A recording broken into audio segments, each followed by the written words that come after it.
तो दोस्त ये दोनों टॉपिक पौधों में वाष्पोत्सर्जन और पौधों में पोषण, ये दोनों चीज़ें बची थी तो हम इनको एक साथ करा दे रहे हैं। क्यों? क्योंकि ये दोनों टॉपिक छोटे होते हैं और इसमें 4-6 क्वेश्चन ऐसे होते हैं जो बार बार रिपीटेड क्वेश्चन होते हैं, इससे ज़्यादा क्वेश्चन नहीं पूछे जाते। तो सबसे पहले देखते हैं वाष्पोत्सर्जन, ट्रांसपायरेशन क्या होता है, पौधों में वाष्पोत्सर्जन क्यों होता है। तो पौधों की वाष्पोत्सर्जन जो होता है, पौधों के वायवीय भागों एवं पत्तियों में मौजूद रंध्र, पौधों में के वायवीय भाग एवं पत्तियों में मौजूद रंध्र मतलब वायवीय भाग मतलब तनों के द्वारा भी वाष्पोत्सर्जन होता है। तो पौधों के वायवीय भागों एवं पत्तियों में मौजूद रंध्र के द्वारा वाष्प के रूप में जल की हानि, वाष्प के रूप में पौधों के रंध्रों द्वारा या स्टोमेटा जिसको बोलते हैं, उसके द्वारा जब वाष्प के रूप में जल की हानि होती है तो इसको हम क्या बोल देते हैं, वाष्पोत्सर्जन। क्यों? ये बहुत ज़रूरी है पौधों के लिए।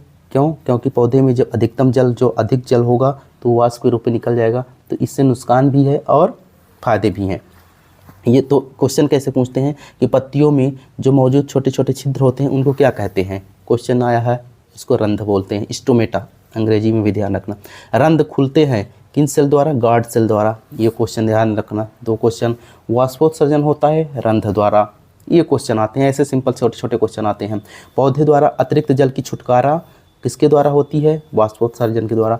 पौधे में तापमान को नियंत्रित कौन करता है, वाष्पोत्सर्जन की प्रक्रिया करती है। तो ऐसे क्वेश्चन आते हैं, इन क्वेश्चन को हमको ध्यान में रखना है। वाष्पोत्सर्जन किसके द्वारा मापा जाता है, वाष्पोत्सर्जन कितना वाष्पोत्सर्जन पेड़ों में हो रहा है किसके द्वारा मापा जाता है, तो इसका एक यंत्र होता है जिसको पोटोमीटर कहते हैं। ये भी एग्जाम्पल है, इसको ये इंपॉर्टेंट है, इसको भी ध्यान रखना होता है ना।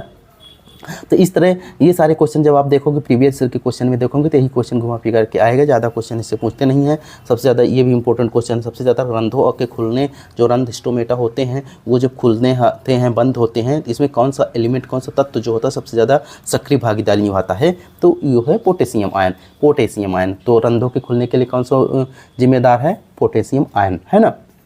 तो इतने क्वेश्चन हमने पढ़ लिया, ये क्वेश्चन हमको इंपॉर्टेंट है जो कि हमने वाष्पोत्सर्जन से पढ़ा। ठीक, अब वाष्पोत्सर्जन कितने प्रकार के होते हैं थोड़ा ये देख लेते हैं। तो वाष्पोत्सर्जन कितने प्रकार के होते हैं, 3 प्रकार के होते हैं, स्टोमेटल, क्यूटिकल और लेंटिकुलर। ये स्टोमेटल वाष्पोत्सर्जन मैंने बताया ना, स्टोमेटल मतलब रंध्र जिसको स्टोमेटा कहते हैं अंग्रेजी में। तो रंध्रों के द्वारा जो वाष्पोत्सर्जन होता है उसको स्टोमेटल वाष्पोत्सर्जन बोलते हैं।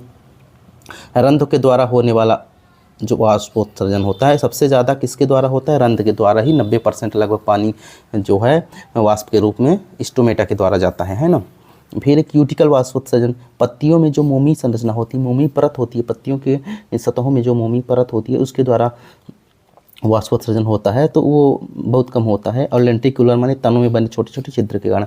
मतलब अगर पूछता है कि वाष्पोत्सर्जन निम्न में से किसके द्वारा होता है, अगर ये तीनों ऑप्शन होते हैं तो उपरोक्त सभी हो जाएगा। ठीक है, तो ये मत सोचना कि रंध्रों के द्वारा भी होता है, तो एक क्वेश्चन ये भी बन सकता है। ठीक, अब थोड़ा कारक प्रभावित करने वाले कारक भी पूछ लेगा या इसको हमको ध्यान में रखना होगा बस। प्रकाश ज़्यादा होगा तो वाष्पोत्सर्जन ज़्यादा होगा, तापमान ज़्यादा वाष्पोत्सर्जन ज़्यादा, नमी आर्द्रता ज़्यादा वाष्पोत्सर्जन कम, वायु की गति, जाहिर सी बात है कि वायु की गति अगर तेज़ है तो पानी की जो बूंदें हैं जो वाष्प के रूप में होगी जल्दी वाष्पित हो जाएंगी।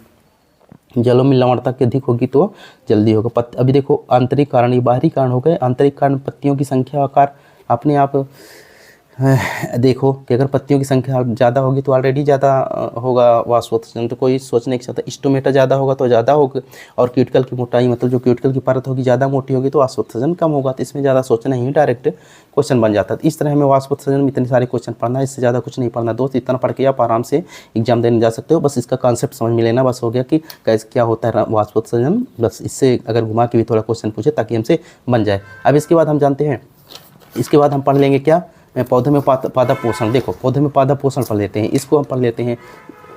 इसी से छोटा सा क्वेश्चन होता है, इससे भी 2-3-4 क्वेश्चन, 4-5 क्वेश्चन इंपॉर्टेंट होते हैं जो आते रहते हैं एग्जाम में। तो अब हम इसको पढ़ लेते हैं। इस तरह मेरा पादप हर तरीके से अच्छे से कंप्लीट हो जाएगा, है ना।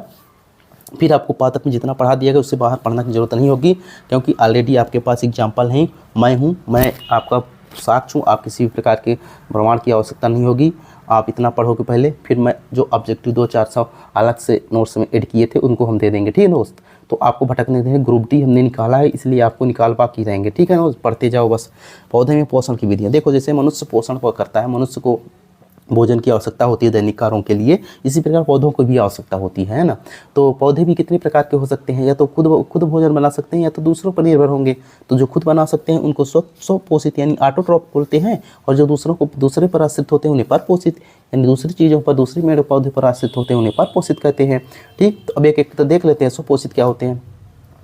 स्वपोषित होते हैं प्रकाश संश्लेषण, प्रकाश संश्लेषी मतलब जो प्रकाश संश्लेषण अपने जिसके जो हरे पौधे होते हैं उनके अंदर खुद का क्लोरोफिल होता है और अपना भोजन स्वयं तैयार कर लेते हैं। इसके कारण में अधिकतर पौधे और समस्त शैवाल आते हैं। ठीक, और कुछ रसायन संश्लेषी भी ऐसे होते हैं जो इनके अंदर कोई नाइट्रो जीवाणु, सल्फर और मीथेन जीवाणु, ये ऐसे जीवाणु टाइप के होते हैं कि अपना वो इनके अंदर प्रकाश संश्लेषण नहीं होता, ये जीवाणुओं या अन्य किसी चीज़ों से भोजन बना लेते हैं, मतलब अपने अंदर ही भोजन को तैयार कर लेते हैं।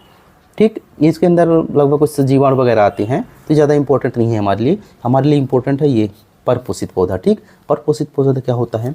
परपोषित पौधा, पर माने दूसरों पर आश्रित होने वाले, दूसरों से पोषण प्राप्त करने वाले पौधे परपोषित पौधे कहलाते हैं। ठीक, ये परपोषी में दो तरह के हो जाते हैं, परजीवी और मृतोपजीवी। परजीवी और मृतोपजीवी में सिर्फ हमको ध्यान रखना है कि ये इनमें प्रकाश संश्लेषण नहीं होता और सड़े गले मृत पदार्थों, कार्बनिक पदार्थों से अपना पोषण प्राप्त करते हैं। इसके अंदर एक सबसे अच्छा एग्जाम्पल पौधे का मोनोट्रोपा है और कवक का ध्यान रखना।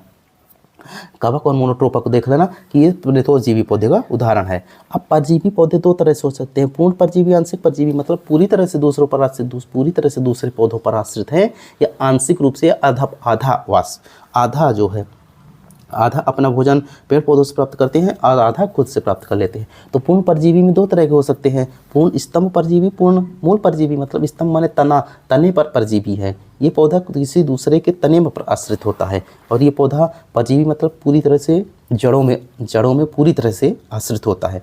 तो पूर्ण परजीवी में एग्जाम्पल ध्यान है, अमरबेल आपने देखा होगा, पेड़ों पीछे तनों में पूरी तरह से पत्र धागों के समान संरचना में लिपटे हुए होते हैं, तो अमरबेल होता है जो पूरी तरह से पौधे के तने पर आश्रित होता है।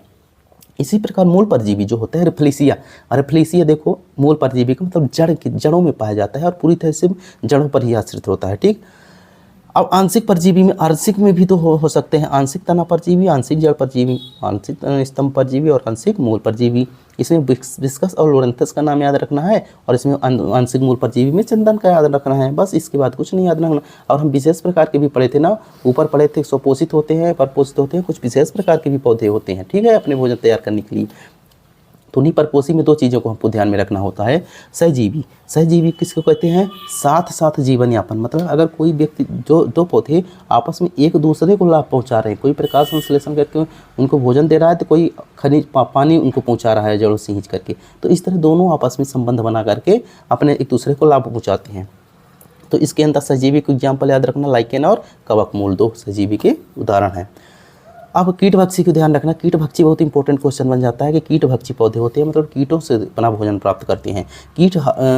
कीटाहारी पौधे छोटे छोटे कीट पतंगों को मारकर नाइट्रोजन की पूर्ति करते हैं, मतलब छोटे छोटे कीटों को अपने अंदर खा लेते हैं, भक्षण कर लेते हैं और उनसे नाइट्रोजन प्राप्त करके अपनी पोषण करते हैं। इसके अंदर जो एग्जाम्पल बहुत ही इंपॉर्टेंट है, निपेंथीस, ड्रोसेरा और यूटोक्लेरिया, ये तीन एग्जाम्पल बहुत अच्छे से याद रखना है हमको। इस तरह हमारा पाचन पोषण से बाद, इसके बाद आपकी कहीं ज़रूरत नहीं है कहीं भटकने की और न कहीं कॉन्सेप्ट सीखने की, बस इतने के क्वेश्चन के आपके अंदर आएंगे और इस तरह आपका पादप पूरी तरह से समाप्त कर दिया गया है। अच्छे से तैयारी करिए, बाकी सारी चीज़ें पूरे A to Z आपको मिल जाएगी। थैंक यू, सब्सक्राइब करके रखिए, हर चीज़ें आपको मिलती रहेगी धीरे धीरे।